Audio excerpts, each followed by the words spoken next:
have a marathon runner, an Olympic medalist in the building. Welcome to the meetup, Molly. How are you I'm doing? good. Thanks for having me in today. You're doing your last training back in Austin, which is why you're here. Yeah. Yes. Made it really convenient to just stop on by. I run past the building all the time. How was your first impression?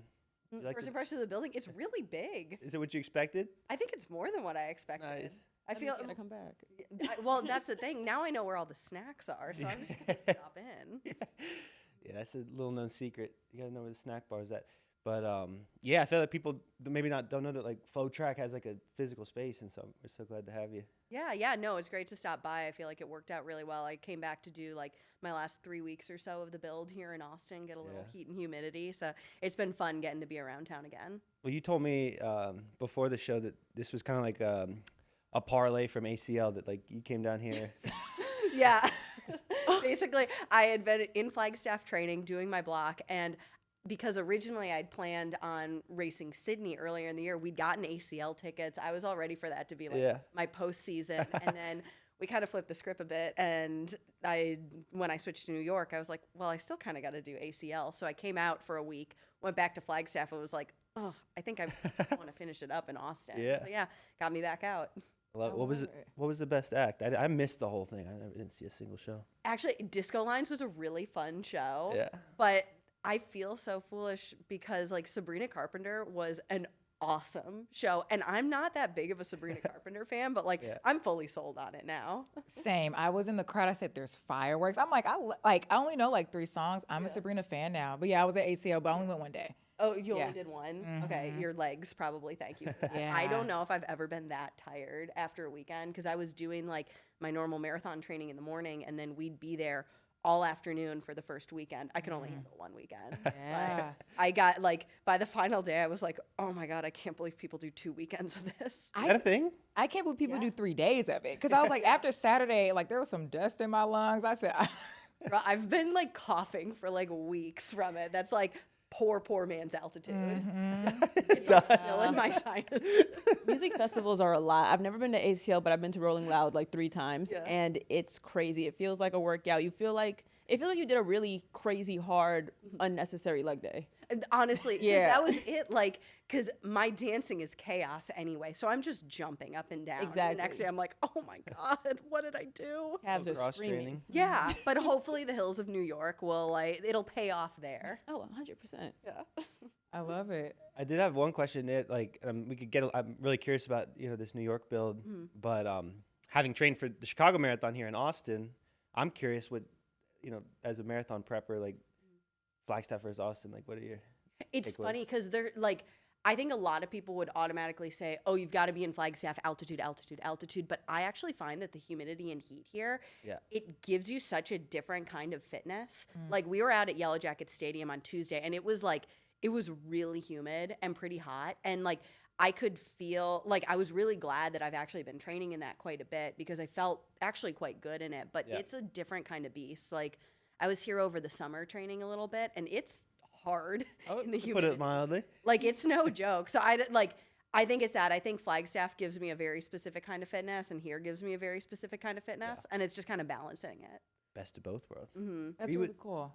Were you training with Good Pain or rolling solo for the workout? No, I was with Bat City. Nice. Yeah, I saw it. yeah, Yeah, it's good nice. crew. They've always got like a pretty solid crew. Sick. Yeah. I love it. Now I want to dive into New York Marathon coming up. I didn't realize that. I mean, it makes sense though, but training in different places, specifically Austin for the heat and humidity. Yeah. So what's your strategy going into New York, and how does like coming to Austin play a role in all of that? Yeah, so I've been coming out to Austin for probably about like maybe a year and a half now, pretty consistently. And I just find like I love training here. It's got a great community. I feel like it's got killer hills that you can train on. And so I think going into a race like New York, where it's my first race back in like 2 years or so. And so I'm kind of using it as like a building race. I know I'm not going to go out and necessarily be like blowing the world apart with it. So I think like for me, it was really important to go into this one feeling really healthy, even if I'm not at like peak fitness, but just going in really like mentally happy with where I am. And I feel like Flagstaff is very good for getting in like ultimate peak shape, and Austin I think is really good for me of having a little bit better like life balance, training balance. So I think I'm going into it being like, okay, like I kind of wish I had maybe a few more weeks of training and fitness, but also like I'm really just happy with where I am mentally and physically. So we'll see how it goes. I love it. 2 years. 2 years. Yeah, I haven't raced it since Chicago 23. Wow. I've been extremely injured. What has that been like these last 2 years? Like what? That's a congratulations. I'm excited for you. That's huge. Thank you. Thank you. But yeah, taking 2 years to get that back. What has that journey been like? It's honestly been really hard. Like I would say that it's probably been 2 of the toughest years of my career. Coming off Chicago, I was just in like my life was kind of a mess. Like physically, I wasn't in a good spot, and I ended up breaking my kneecap a month out from the Olympic trials in the beginning of 24. And I think that was a really big wake up call for me that I needed to like just really, I don't know, get my life in order and lock down a lot of things, make some pretty big changes. Yeah. And so I'm really hoping that like going forward, my racing is kind of a reflection of just like being in a better place in my life. I think after winning the medal in 21, it's been pretty up and down for me. So I would just really like to be able to put some like consistent results on the board and just show where like being in a good, stable place is like put me. I'm so happy to hear that. And something that's been on my mind is I feel like in Chicago, you set the bar very high. Dare I say iconic with your fit with the Oakleys? You were the first one to wear those Oakleys like that. It's so funny how like that's become really popular now, because when I showed up to my first practice wearing those, the amount of crap that I got from my teammates, they're like, did you pick those up at a gas station? Like, where'd you come from, 2001? And now it's like, I don't know, I'm really excited for like the glasses that I'm going to wear in New York. I love getting to find like vintage Oakleys. So I think it'll be fun. But yeah, it's been fun seeing that like eye jacket redux now like become popular. I give you full credit for setting that trend. So. Oh my God, thank you. I'm excited. Everyone's like, oh, you're wearing the Philly Bowden glasses. I'm like, I wore them first. We got proof. Molly, you've had like such high highs. Obviously, you had some lows. What's going to make the 2025 New York City Marathon different? Oh, I think for me, it's just going in with a really different focus. I think when I ran there in 21, when I set the American course record, I was just in a really tough place. Like I came off the Olympics and I very much kind of had that like just like severe post-Olympics crash. Like I was just in a pretty bad mental spot. But I think for me at the time, I was like, oh, like as long as I'm really fit and I'm running fast, like everything's fine. Racing well, like makes my whole life fine. And I think the last like now 4 years of growth has shown like, no, like I really want to prioritize like mentally and physically being in a good spot, like being surrounded by people that I love, like getting to have a lot of fun, even if I'm not necessarily like winning the damn thing. Like I really want to go out and be able to show like, okay, like there's going to be progress over the next few years. Because my goal is 2028. It's not the 2025 New York City Marathon. As much as I've like trained really hard for this race, want it to be a good race, like I'm setting my sights 3 years down the road. You kind of have like this glowing smile, like from the minute you walked in with Ryan. Can you just talk a little bit more, just expand more on how, like just the tangible benefits of really putting yourself first and your mental first? Yeah, I think for a really long time, it's been like, I think I had just been primarily performance focused and really just sacrificed a lot of things. I think I would kind of like hold myself off up in Flagstaff and I don't know, just really try to like push myself to the very edge of training. And that definitely got me like really, really good results, but it's really hard to maintain that over the long term. And I think what I enjoy most about being in Austin is like, I've got a really good friend group here outside of running as well as like within running, and just there's a lot of stuff to do. I feel like I get to be a real person here. And so that's really fun. And I think being able to make sure I've got like a normal life outside of running, which is my job and my passion, but I need to be able to like have some boundaries there. Sure, that makes sense. Yeah. I love that. Now, we have a lot of products sitting around here. And before we even go into the product, you told us a crazy story about your dog.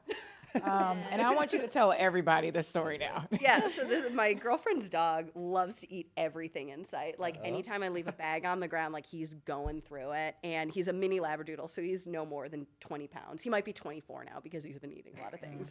But that's funny. Literally last night we got back and he had gotten into my backpack and I had all of my Maurten gels. It was probably like 5 or 6 Maurten 140s in the this tall pouch. boys? Yeah, the tall boys. Oh, no. He'd gotten in and just slurped those right up. So like he's supposedly on a diet right now, but I think he probably had like close to a half marathon's worth of Yeah. Well, he's in PR. hydrogel in him. He's carb loaded. Well, that's the thing. I might just take him on my workout what I'm like. I was tomorrow. about to say he's loaded up. Why not? He's topped off, baby. Like he's ready to go. Well, I know that hurts. I know you work with Maurten, but those things ain't cheap. Those are. Well, no, that's what I was saying. I was like, bro, that's like $50 worth of Maurten right there.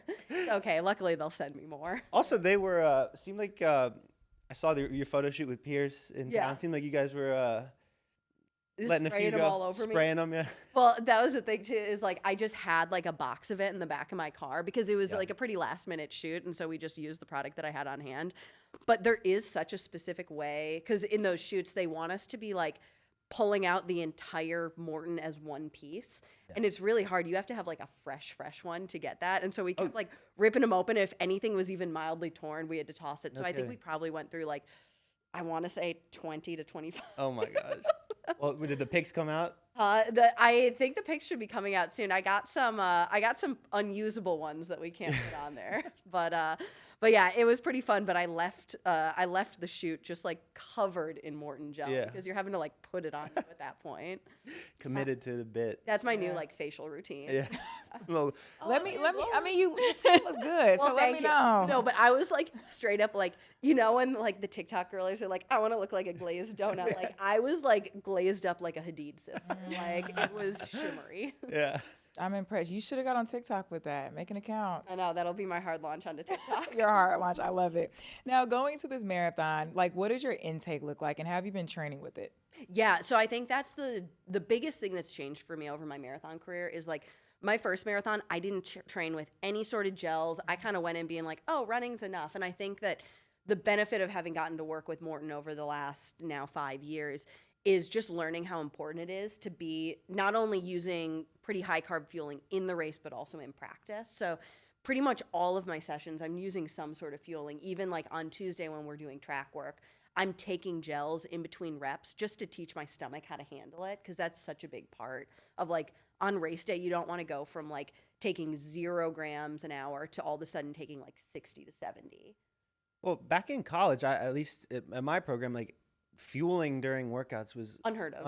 Unheard of. Preposterous. We weren't allowed to drink water during long runs. And so now it's like, it is so like amazing the difference that it makes. Like on a long run, not only like in the run, but like how you recover afterwards. Like you aren't smashed for days after a long run when you're able to get it in. But a lot of it is just practice.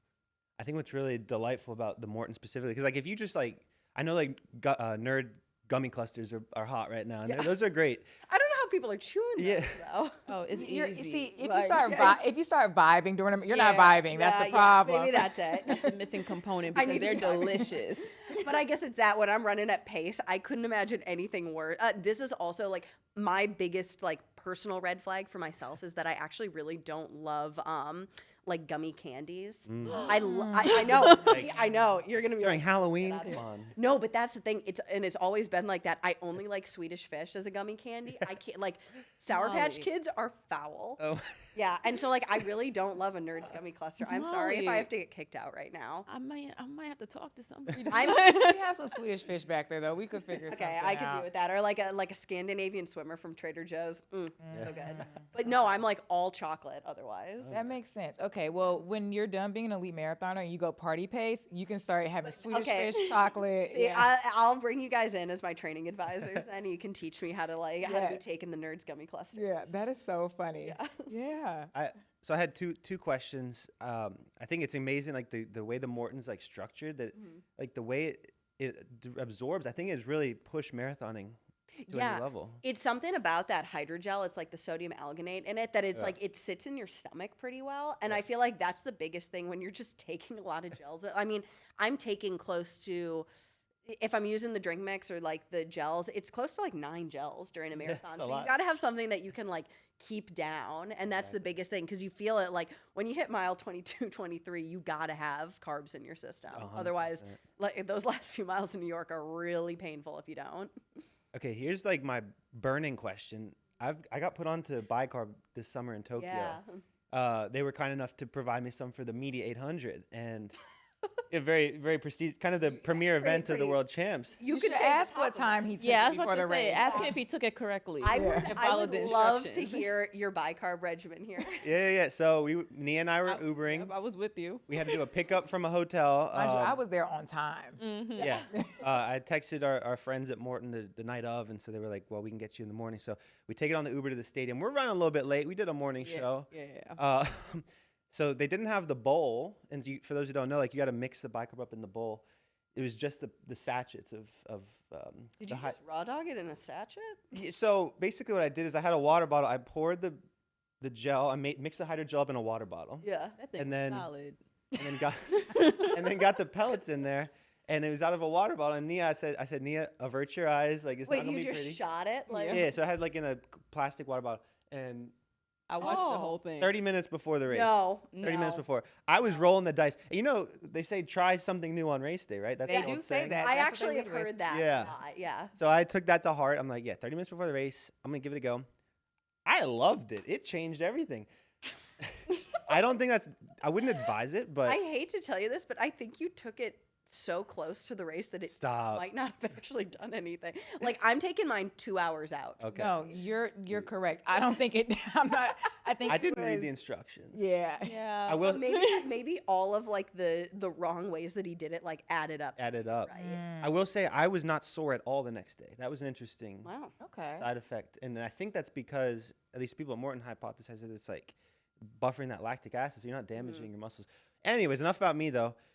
Do you incorporate the bicarb with marathoning? Yeah, so Chicago was the first one that I used bicarb at, and Yeah. that's my PR now in the marathon. But I actually really like using bicarb, especially for like even when I'm doing like longer trail stuff too, Yeah. like when you're out there for a couple hours, I find it's really, really helpful. Not only for the buffering, but it makes the pH of my stomach be able to handle gels much better. Oh. I find that getting the proper dose is really, really important because like taking too much can also like really throw you for a Really loop. throw I had you. a very hard learning lesson at Boulderthon, my prep race a couple weeks ago. But no, I find that it's one of those things that it's like sodium bicarbonate is such a like basic thing, Yeah. but it can be so useful. So yeah, I feel like that's one of those things that is kind of like a secret weapon. Yeah.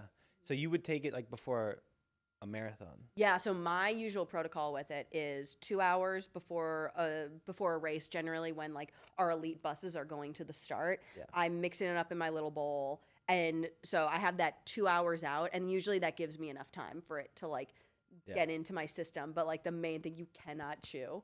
You cannot Don't. chew. We had what was it? Hmm? Were you chewing? Were you chewing? I did watch a little bit. Well, so this is the thing. It was a year ago out at the Boston Marathon. I did this relay race with the Maurten crew. It's called the Paul Revere Classic. And the night before the Boston Marathon, The world famous. yeah, the world famous Paul Revere Classic. But you do a relay race along the Boston Marathon course, and it's absolute chaos.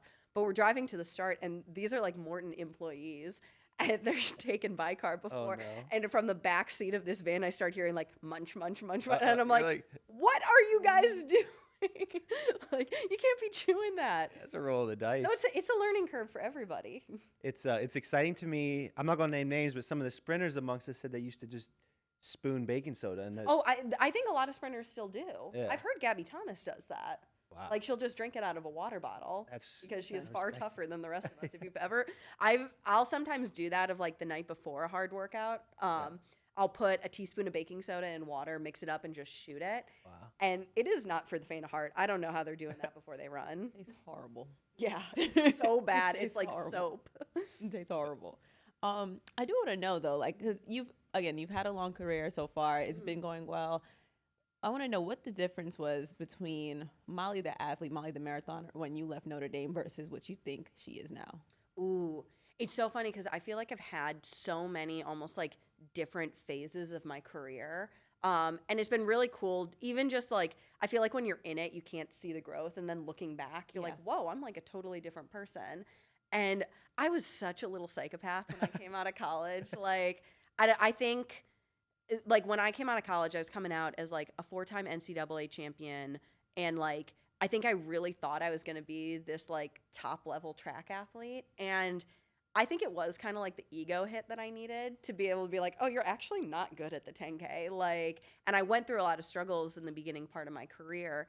But I ultimately think that that's what turned me into a marathoner later on. I think just that, like, having to stick with it and kind of be in the weeds of it. And even when it's not going well, being like, no, like, I truly do love doing this. And that kind of commitment to, like, sticking through even in the really, like, just like the gross, icky times, I think that really helped over these last 2 years of like last year, it was really hard. Like I went with Maurten to Paris to go do some sponsor stuff, but like being there and watching the Olympic marathon and not being in it, like that was brutal. But at the same time, like I think it really helped me remember, like, no, like I truly love this sport. I want to be able to be in this sport. And like, I'm going to do anything I have to like do to make sure that like I'm on that line in 2028. Even if that means having to take a big step back, even if that means having to change the way that I'm doing things. But like, that's just part of the growth. It's being able to like, just look at things and be like, okay, got to be creative, got to like, just keep working hard, got to stay with it. I love that. All right, I have rapid fire questions for the final thing. But before I do that, Johnny or Nia, any final questions? I'm good. It's been so much fun. I don't want it to end, but Yeah. I was gonna just mention last time we ran together, you said you were also pursuing a degree. Is that still? Oh, I am graduated, baby. Congratulations. Yeah. Thank you. What did you graduate with? So I got my MBA with a concentration in marketing. So Wow. we'll see what I end up doing with that. It was pretty cool to get to do that over the last couple of years. It was like a program through the U.S. Olympic Committee. They were like, we'll give you a scholarship. Go do it. And it's so nice not being in school anymore right now. I have so much free time. Well, congratulations on that. Thank you. MBA. Mm-hmm. So hit me up for any businesses you have. I'll be And will. moderately okay at best. I love it. All right, I have some fun rapid fire questions for you. Feel free to just answer shortly or give a reasoning. I'll let you decide. Just vibe. Yeah. All right, first one, track, road, or trail? Ooh, that's tough. I know I'm about to run a road marathon, but like honestly, trail. Oh. Okay. What's your go-to mantra when a race gets tough? Girl, you're fine. Okay. Yeah. Love it. What's your ultimate post-race meal? Ooh, usually a burger and a beer, but honestly, just the quickest thing that isn't like sugary sweet. I love it. All right, biggest running ick. Biggest running. Oh no, there's Yeah. so many. Oh, I'm so sorry, but probably like doing a track workout and doing a wide angle selfie while on the track. I'm so sorry if anybody here has done that. I'm going to go to my Instagram and delete things. I'm kidding. All right, then my last one, gold medal or world record, if you can only have one. Gold medal. Yeah. Ooh, why? Records get broken. You got a medal forever. I love it. Well, thank you. Thanks, You guys. have any questions about her answers? I know we had a hot take earlier. She's about to run a road race and didn't pick road. Well, yeah, I feel like trail is getting a lot of attention. I'm hearing more and more about trail. Like people love trail. It's really fun. Like it's always been a big part of my like training. And honestly, after New York, I'm probably going to focus mostly on trail for the next 2 years. Oh, nice. Like it just keeps me healthier, and Yeah. especially coming back to doing the marathon, like all I did at the beginning of this year was trail. And so, yeah, actually the next race I have on tap after New York is Black Canyon 100K Oh, in wow. February. Oh. Yeah. So There you go. That's insane. it's going to be a little bit nuts. I'm like kind of terrified, but it'll be fun. In American units, how many miles is that? That is 62 miles. Oh my goodness. Yeah. And have you, obviously you've trained, but like, have you ever done that 100K race before? No. This will Okay. be the first time. And can I ask why? Honestly, I really like trail racing. I think I'm pretty strong at it, and it seems like a really fun challenge. And honestly, I think it'll make me better at the marathon someday. But if I want to just switch to trail afterwards, like, I don't know. I'm kind of leaving my career open and just seeing where I want it to go. Yeah, that's so exciting. I think anybody who runs a marathon's crazy, and ultra and 100K is up there too. Real psycho. But it's inspiring. I like it a lot. Yeah. Yeah, so hopefully, maybe I can come check back in with you guys in Yeah. a couple months. Let you know how the ultra. Girl, I'll be checking it on you. I'll be. You're just gonna see me running around town like, be like, she's still going, man. Iron Man next. Oh no, I refuse. no. I'm not swimming for that long. Oh. No. What a regular triathlon then. I've done regular triathlons, and I gotta say, I think I just really only like the running. Fair. Also, other ick, those triathlon outfits, the onesies. Oh, they're Yeah. the worst. no, That's fair. Nobody looks good in They're that. pretty bad. Yeah. Yeah. So no, I gotta stick to like a better fit at least. Yeah. I like that. I love it. Well, thank you so much for joining us today. We will all be cheering you on at New York. Thank you. I'm happy that you're here. Thanks, guys. This was so much fun.